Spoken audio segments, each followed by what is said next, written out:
Welcome to VTV prime. Idupulapaya దివంగత మహానేత రాజశేఖర రెడ్డి గారు శాశ్వత నిద్రలో ఉన్నటువంటి ప్రతి సంవత్సరం జూలై 8వ తారీఖున అలాగే సెప్టెంబర్ 2వ తారీఖున అక్కడ ఒక దృశ్యం మనకి కనబడుతుంది. కానీ ఈసారి కనిపించినటువంటి ఆ దృశ్యం అక్కడున్న చాలా మందిని భావోద్వేగానికి గురి చేసి ప్రతి సంవత్సరం తన తండ్రికి నివాళులు అర్పించడానికి ఎప్పట్లాగే జగన్మోహన్ రెడ్డి గారు అక్కడికి వెళ్ళటం, మహానేత సమాధి ముందు, తండ్రి సమాధి ముందు మోకరిల్లడం, లేదా ఆయన తల సమాధికి ఆనించి, తండ్రి సమాధికి ఆనించి కాసేపు ఓ నిమిషం 2 నిమిషాల మౌనం పాటించడం మనం చూస్తాం. కానీ ఈసారి ఆయన ఆ సమాధి ముందు మోకరిల్లి, తండ్రి సమాధి ముందు చాలాసేపు ఆ సమాధి మీద చేతులు పెట్టి చాలాసేపు అదే పొజిషన్లో ఉండిపోవడం చాలా మందికి ఆశ్చర్యాన్ని కలిగించింది, ఒక భావోద్వేగాన్ని కలిగించింది.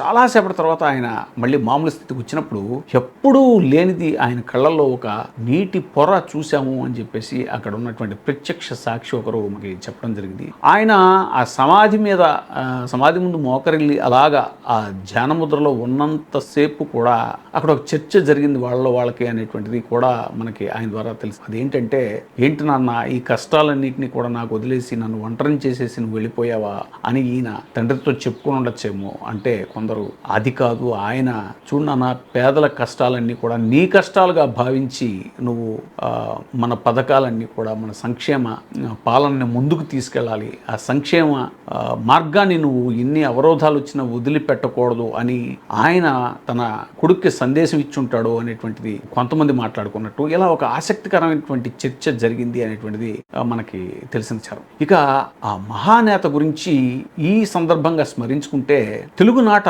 రాజకీయం రాజశేఖర రెడ్డి గారికి ముందు, రాజశేఖర రెడ్డి గారికి తర్వాత అనేలాగా ఆయన పరిపాలన జరిగింది అని చెప్పడానికి ఏమాత్రం మనం ఆలోచించాల్సిన లేదు. అందులో అణుమాత్రం కూడా అతిశయం. రాయలసీమ రతనాల సీమ అంటారు కదా, ఆ రాయలసీమలో ఏ పాటి వజ్రాలు దొరికాయో మనకు తెలియదు, కానీ ఏ పాటి రత్నాలు దొరికాయో తెలియదు, కానీ ఈ మేటి రత్నం రాజశేఖర రెడ్డి గారి రూపంలో ఒక మేటి రత్నం వజ్రం దొరికిందనేటువంటిది మాత్రం నిస్సందేహంగా అలాంటి మహానుభావుడిని మనకి ఇచ్చిన నేల నిజంగా ధన్యం. ఒక డాక్టర్గా ఆయన తన జీవితాన్ని ప్రారంభించి చేసే వృత్తిలో కూడా ఆ వృత్తికి సార్థకత చేకూర్చేలాగా సామాన్యులకి రూపాయికి వైద్యం చేసి రూపాయి డాక్టర్గా పేరు పొందినటువంటి మహానుభావుడు రాజకీయాల్లోకి వచ్చి అక్కడ ప్రజలకి రోగాలకి చికిత్స చేస్తే ఇక్కడ రాజకీయాలకు కూడా ఆయన చికిత్స చేసి ఇక్కడ ఉన్న అనేక రుగ్మతలకి ఆయన ట్రీట్మెంట్ చేసి ఒక సామాజిక డాక్టరు, సామాజిక వైద్యుడు అనే స్థాయికి ఆయన కీర్తింపబడ్డారు. ఇక ఆయన తొలినాళ్లలో ఆయన కొంత దూకుడు స్వభావాన్ని కలిగి ఉండేవారు. ప్రతిపక్ష నాయకుడిగా ఉన్నప్పుడు కొంత దూకుడు స్వభావాన్ని కలిగి ఉన్నా కూడా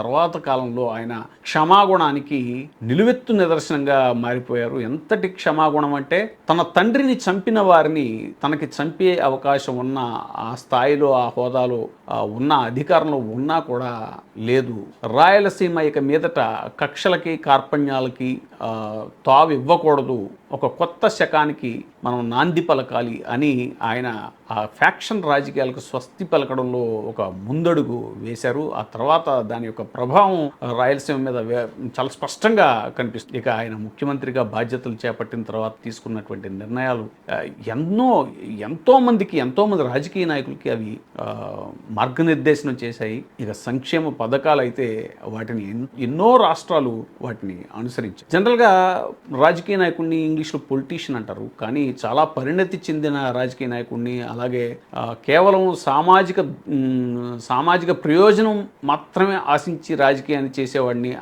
ఆ కోణంలో పరిపాలించేవారిని స్టేట్స్మెన్ అంటారు. ఆ స్టేట్స్మెన్ అనే పదానికి పూర్తి అర్హత ఉన్నటువంటి వ్యక్తి రాజశేఖర రెడ్డి. ఇక ఉచిత విద్యుత్ గురించి, ఉచిత విద్యుత్ ఇస్తే కరెంటు తీగల మీద బట్టలు ఆరేసుకోవడం తప్ప వేరే ఏ ఉపయోగం లేదు అని కామెంట్ చేసినటువంటి ప్రత్యర్థుల నోళ్లు మూతబడేలాగా ఆయన అధికారంలోకి వచ్చిన తొలి సంతకం ఉచిత విద్యుత్ ఫైల్ మీద పెట్టి రైతులకి నాణ్యమైన ఉచిత విద్యుత్ని అందజేసి రైతుల జీవితాల్లో వెలుగు నింపినటువంటి రైతు పక్షపాతే. ఇక ఆరోగ్యశ్రీ, ఫీజ్ రీఎంబర్స్మెంట్, ఇవి గేమ్ చేంజర్స్ అయిపోయాయి సొసైటీలో. ముఖ్యంగా తెలుగు నాట ఈ 2 సంక్షేమ పథకాలు, ఆరోగ్యశ్రీ అలాగే ఫీజ్ రీఎంబర్స్మెంట్, ఈ 2 పథకాల ద్వారా లబ్ధి పొందని తెలుగు నేల మీద మధ్య పేద తరగతి వర్గంలో ఒక్కరు కూడా ఉండరు అంటే మాత్రం అతిశయం. ఇలా ఎన్నో విధాలుగా పరిపాలనలో ఒక కొత్త శకాన్ని ప్రారంభించినటువంటి వ్యక్తి రాజశేఖర రెడ్డి గారు. ఆ మహానుభావుడి